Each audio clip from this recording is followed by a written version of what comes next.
Good evening. Welcome to South Asia Newsline. I'm Lipakshi Khurana. Here are the top stories we're tracking for you on Monday, the 29th of October. India-Japan signed $75 billion currency swap agreement.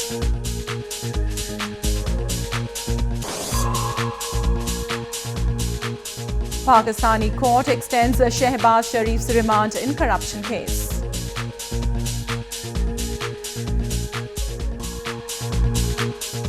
And Bangladesh's former Premier Khaleda Zia gets 7 years in graft case.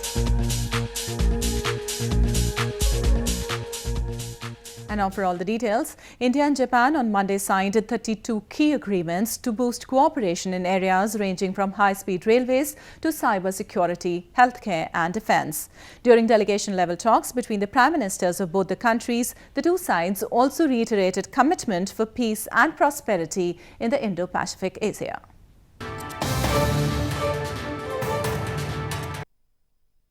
Indian Prime Minister Narendra Modi met his Japanese counterpart Shinzo Abe on Monday to boost strategic ties between the two countries. During delegation-level talks, both the leaders reviewed developments in bilateral relations and explored new areas of cooperation, focusing on shared vision for peace and prosperity in the Indo-Pacific. The two leaders later signed key agreements to boost cooperation in areas ranging from high-speed railways to cybersecurity, maritime, healthcare and defence sector. Both the nations also signed a currency swap agreement worth $75 billion, aiming to aid stability to foreign exchange and capital market. Bharat और Japan के सहयोग के बिना 21वीं सदी Asia की सदी नहीं हो सकती। आबे-सान और मैं हमारे विदेश और रक्षा मंत्रियों के बीच 2+2 डायलॉग के लिए सहमत हुए हैं। इसका उद्देश्य विश्व में शांति और स्थिरता को बढ़ावा देना है। Earlier in the day, the Indian Prime Minister also held meetings with the business leaders and venture capitalists in Tokyo. He assured support and invited Japan's businesses to exploit investment in his country and further strengthen economic ties between the two Asian giants. Japan's investment into India has surged in areas ranging from automotives to infrastructure in remote northeast, making Tokyo its third largest foreign direct investor. In news from Pakistan, an accountability court on Monday extended the physical remand of Pakistani opposition leader Shehbaz Sharif in a housing scheme corruption case by 10 days. This is the second extension given to National Accountability Bureau since Sharif was first remanded for 10 days on October 6th.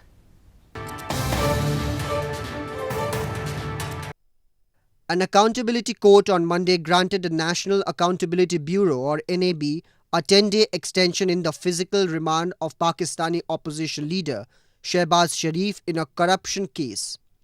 Shehbaz Sharif, president of Pakistan Muslim League Nawaz or PMLN party, was presented in a court on Monday as NAB sought an extension in his remand. This is the second extension given to NAB since Sharif was first remanded for 10 days on October 6th. The court had later extended the remand by 14 days on October 16th to interrogate Sharif for alleged corruption in a low-cost housing scheme when he was Chief Minister of Punjab province. NAB has accused that Sharif in 2014 illegally cancelled a contract with a construction company and sought to award it another company allegedly for a bribe. Sharif's political party said that the arrest was intended to weaken the party in the by-elections which were held on October 14th. Sindhi political activist recently expressed concerns over construction of mega dams by Pakistan on the Indus River and enforced disappearances of activists opposing these projects. Sindhis have long blamed that Pakistani security forces operate with impunity in Sindh and are involved in gross human rights violations. Sindhi political activist in London recently raised concerns over construction of mega dams by Pakistan on the Indus River and abduction of activists who were raising their voices against these projects. The World Sindhi Congress at its 30th annual conference on Sindh requested the international community to intervene to save the cultural identity of the Sindhi people. The activists said Pakistan is aggressively pursuing construction of mega projects and dams on River Indus without any consideration of rights of indigenous Sindhi people and the environment. Sindh is in the face of unprecedented abuses of human rights, which include the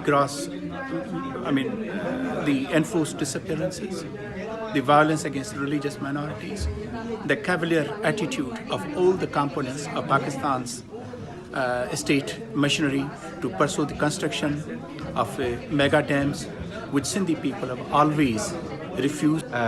Enforced disappearances has been increased in Sindh in recent months, and we have genuine concerns about our political workers, our human rights activists, journalists, and this practice of enforced disappearances, where more than 1,200 cases of enforced disappearances has been reported in Sindh. The panelists highlighted Pakistani security forces operate with impunity in Sindh and hundreds of people have been displaced due to these projects.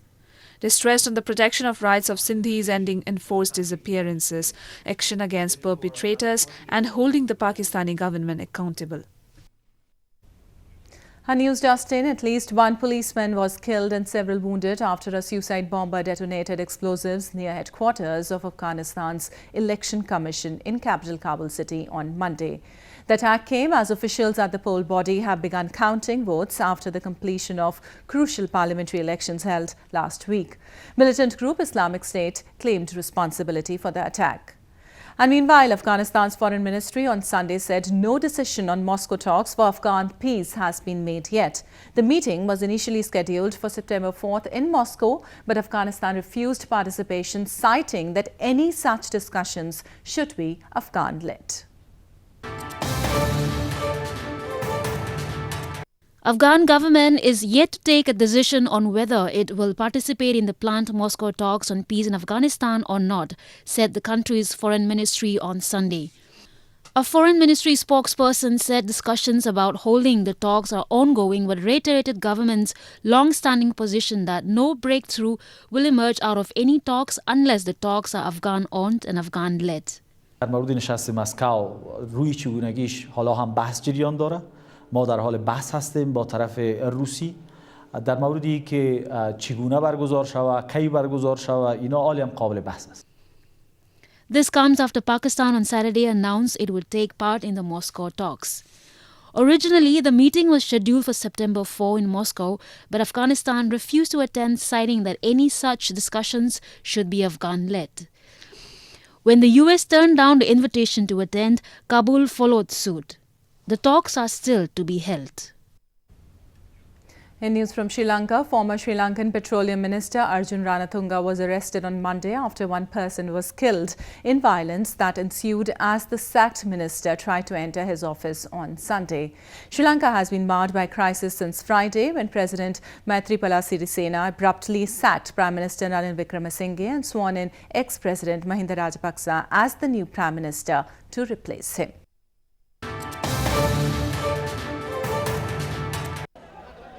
A political crisis in Sri Lanka took a deadly turn on Sunday, leaving one person killed when a sacked cabinet minister tried to re-enter his office. The incident took place after a group of protesters blocked the route of former Sri Lankan Petroleum Minister Arjuna Ranatunga as he arrived at Ceylon Petroleum Corporation for a meeting. Police said one of Ranatunga's security guards opened fire on the protesters, in which one person was killed and 3 injured. The guard has been arrested and an investigation is underway. අද දවසේදී සන්ධ්‍යා භාගයේදී අපිට තොරතුරක් ලැබෙනවා සේවකයන්ගෙන් අර්ජුන රණතුංග අමාත්‍යවරයා හිටපු අමාත්‍යවරයා ඇවිල්ලා කාර්යාල සියල්ලම අරලා විවෘත කරලා තමන්ගේ ලිපි ලේඛන රැගෙන යන උත්සාහ කරනවා කියලා. ඒ අවස්ථාවේදී අපි වෘත්තීය සමිති විදියට අපේ කාර්යභාරය ඉටු කරන්න මේ ස්ථානයට පැමිණියා. පැමිණලා සේවකයොත් එක්ක එකතු වෙලා අපි ඇතුළට ගියාට පස්සේ අපි ගිහිල්ලා මේක ඒගොල්ලන් එළියට දාලා මේ ප්‍රශ්න විසඳන්න හදද්දී ඒ පුද්ගලයා නියෝගයක් දෙනවා තමන්ගේ MSD එකේ නිලධාරියෙකුට සේවකයන්ට වෙඩි තියන්න කියලා. සේවකයෝ දෙන්නෙකුට පපුවට වෙඩි දීුවා. Sri Lanka has been plagued into crisis since Friday, when President Maithripala Sirisena abruptly sacked Prime Minister Ranil Wickremesinghe and swore in ex-President Mahinda Rajapaksa as the new Prime Minister to replace him. Rejecting the allegations of violating the constitution while making the appointments, Sirisena said the appointments were made totally in accordance with the constitution and on advice of the legal experts. He also added that no constitutional violation was done when appointments were made and removal was enacted. Moving on to news from Bangladesh, Bangladesh's former Prime Minister Khaleda Zia was sentenced to 7 years jail in a corruption case on Monday. The case was filed by an anti-corruption commission in 2011 against Zia and 3 others who were also sentenced to 7 years of jail. The verdict is the highest punishment under the existing law of Bangladesh.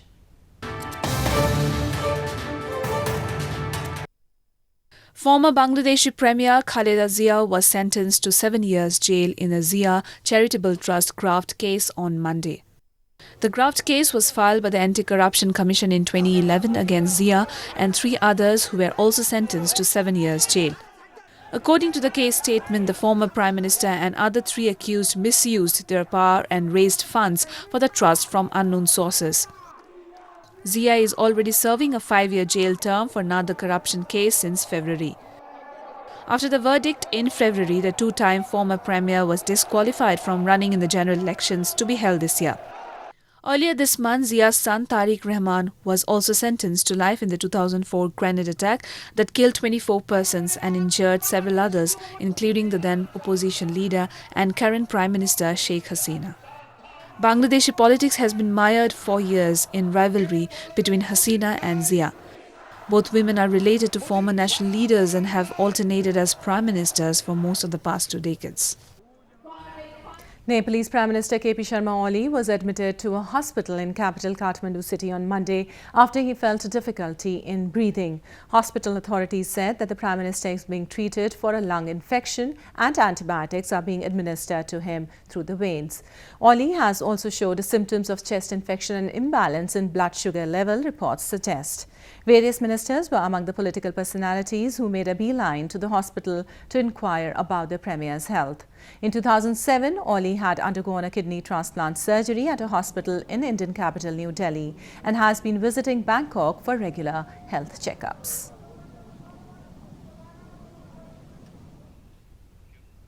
A 2-day-long Buddhist festival was organized recently in India's northern Ladakh region, in which monks performed traditional masked dance. Scores of people gathered at the famous Tikse Gompa monastery to witness the festival.